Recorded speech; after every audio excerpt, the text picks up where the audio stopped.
Amis du jour, chalutations. Pour les petits nouveaux, moi c'est Sekhmet et je vous souhaite la bienvenue dans mon podcast littéraire. Dans mon émission, je vais tenter 3 fois par semaine de vous donner envie de découvrir des livres de tout poil, récents et moins récents. Alors, si ça vous tente, c'est par ici la suite. Aujourd'hui, je vais vous présenter Subdown, Pawn of Fire de Aurore Vasselin-Lescas, publié en auto-édition. Dans ce roman, nous allons rencontrer Ariane, 22 ans. Cette jolie brune cuivrée au teint hâlé et aux yeux bleu-gris tendance vert a été recueillie par son parrain à la mort de ses parents il y a 13 ans de cela. En plus de devoir supporter la perte brutale de ses parents, la jeune fille a dû déménager en Angleterre et quitter son frère Elliot. Son aîné a été lui adopté par sa marraine et est resté en France avant de partir faire des études aux États-Unis. Les deux ados ont su garder des liens tout en vivant leur vie avec toujours une mer ou un océan pour les séparer. Ariane est aujourd'hui étudiante en dernière année de communication et information. Elle ne sait pas encore vraiment ce qu'elle compte faire une fois son diplôme en poche, mais la qualité fourre-tout de son cursus lui ouvre de nombreuses options. Ariane s'efforce de freiner ses ambitions et ses projets à long terme, car sa vie est imprévisible et remplie d'incertitudes. Elle n'est pas ce que l'on peut appeler une jeune femme normale. Elle a la capacité de créer des illusions. Elle est ce que l'on appelle une donneuse d'illusions et une Subdown. Les Subdown est un nom attribué aux personnes comme elle dotées de talents surnaturels. Ce nom est tiré de la contraction de 2 mots français supprimer et donner. Car chez les Subdown, il y a les donneurs et les supprimeurs. Depuis qu'elle a 16 ans, Ariane sait ce qu'elle est et sait aussi que sa vie et celle des Subdown est en danger. Des groupes d'humains sans particularité s'organisent pour traquer et tuer les Subdown sous l'unique prétexte de leur potentielle dangerosité. Ils se font appeler les traqueurs. Grâce à Will, elle sait tout ce qu'elle doit savoir et a pu travailler sur le développement de ses capacités d'illusionniste. Will est son aîné de quelques années, il a 26 ans et est magnétique. Tout chez lui attire Ariane, de ses cheveux sombres à sa lèvre inférieure légèrement tordue en passant par son sourire provocateur et séducteur ou son style vestimentaire. Will est un aimant et leur attirance mutuelle les a amenés à se mettre en couple. Mais le statut de chef de Will empêche la jeune femme de vouloir s'afficher comme sa compagne officiellement. Will est le leader des Moon, l'une des organisations Subdown qui chapeautent les pays d'Europe de l'Ouest dont l'Angleterre et la France font partie. Il y a aussi les Sun qui se concentrent sur les mêmes pays et qui sont en quelque sorte des rivaux. Les Wind qui sont basés en Allemagne et couvrent les pays d'Europe centrale, les Rain qui habitent en Russie et se focalisent sur les pays d'Europe de l'Est et du Nord, et ensuite il existe des petites communautés éparpillées dans le reste du monde. Les chefs de ces organisations ignorent le nombre exact de Subdown dans le monde ou la localisation de ces êtres hors du commun. Car en plus d'être doué de spécificités de dons ou de suppression, chaque porteur est unique. Alors quand un tracker élimine un Subdown, il élimine temporairement un don. Car ce que ces assassins ignorent, c'est que le don qu'ils cherchent à éliminer survit pour se reporter sur un nouvel individu. Cette transmission peut prendre de quelques mois à plusieurs décennies, mais ne meurt pas.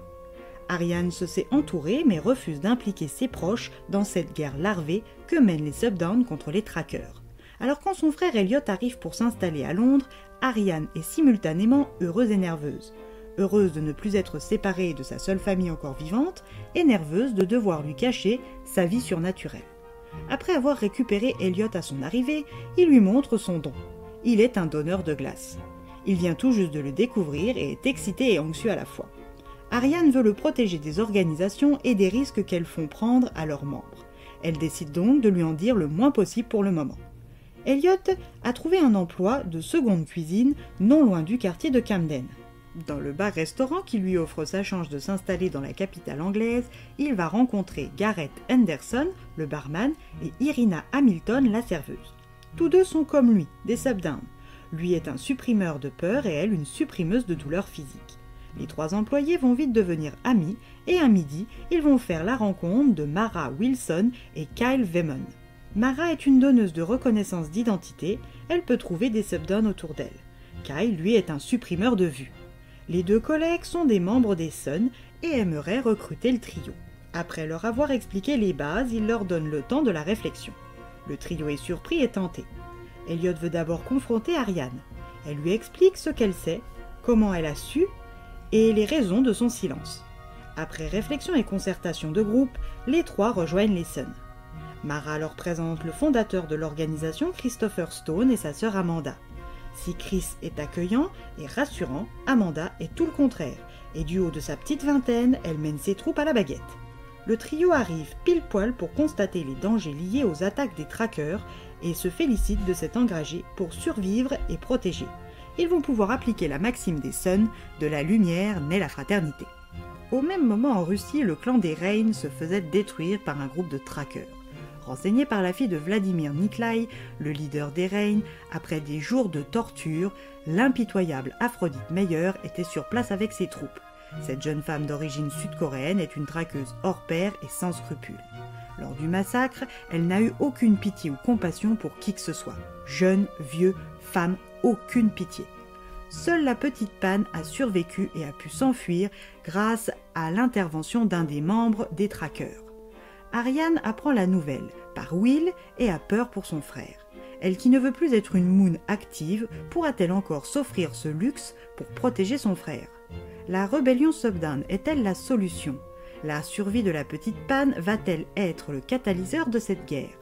Une guerre opposant les humains avec et sans don est-elle inévitable?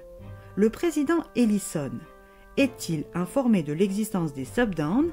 Et si oui, soutient-il les traqueurs ou aidera-t-il les Subdown contre les traqueurs? À vous de vous plonger dans les pages de ce livre pour obtenir un début de réponse.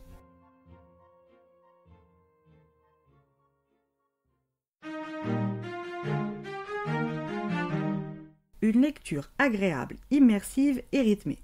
Un univers qui se met rapidement en place et qui est facilement intelligible. Une petite pépite qui m'a été proposée par l'auteur dans le cadre d'un service presse numérique non rémunéré. Encore merci à elle. Et bien voilà, j'en ai fini pour aujourd'hui. J'espère que cet épisode vous aura plu et vous aura donné des nouvelles idées de lecture. Si vous souhaitez découvrir d'autres petits bonbons littéraires tout droit sortis de ma bibliothèque, je vous retrouve le mardi 4 février prochain pour un nouvel épisode. Et si d'ici là, je vous manque de trop, vous connaissez le chemin sur Instagram, @leslectures de Sekhmet. Sur ce, chalut les amis, et à la prochaine.